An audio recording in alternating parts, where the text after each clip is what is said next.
Water सेव्हिंगचा जर issue इथे निघालेलाच असेल तर वॉटर सेव्हिंग मध्ये आपल्या देशात काही ट्रेडिशनल टेक्निक्स आहे की जे एन्शियंट काळापासून आपण पूर्वीपासून वापरण्यात येते.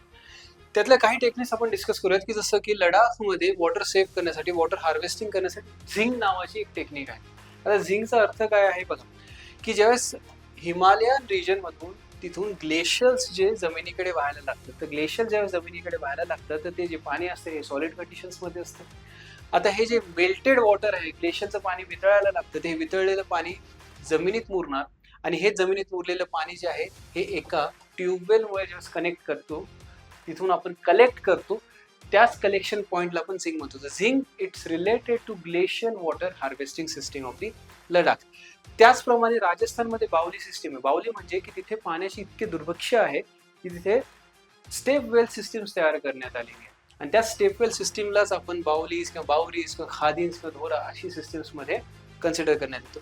आपल्या महाराष्ट्रामध्ये पण बंधारा सिस्टीम आहे, कोल्हापुरी बंधारे, हे त्याचाच एक प्रकार आहे वॉटर सेव्हिंगचा प्रकार.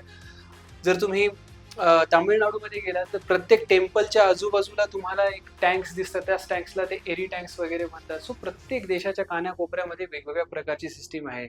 नॉर्थ ईस्टमध्ये बांबूपासून वॉटर हार्वेस्टिंगची सिस्टीम डेव्हलप करण्यात आलेली. मेघालय, आसाम, अरुणाचल प्रदेशमध्ये या टेक्निक्स डेव्हलप करण्यात आलेल्या आहे. So we need to save the water in certain way and that's the future of our sustainable development.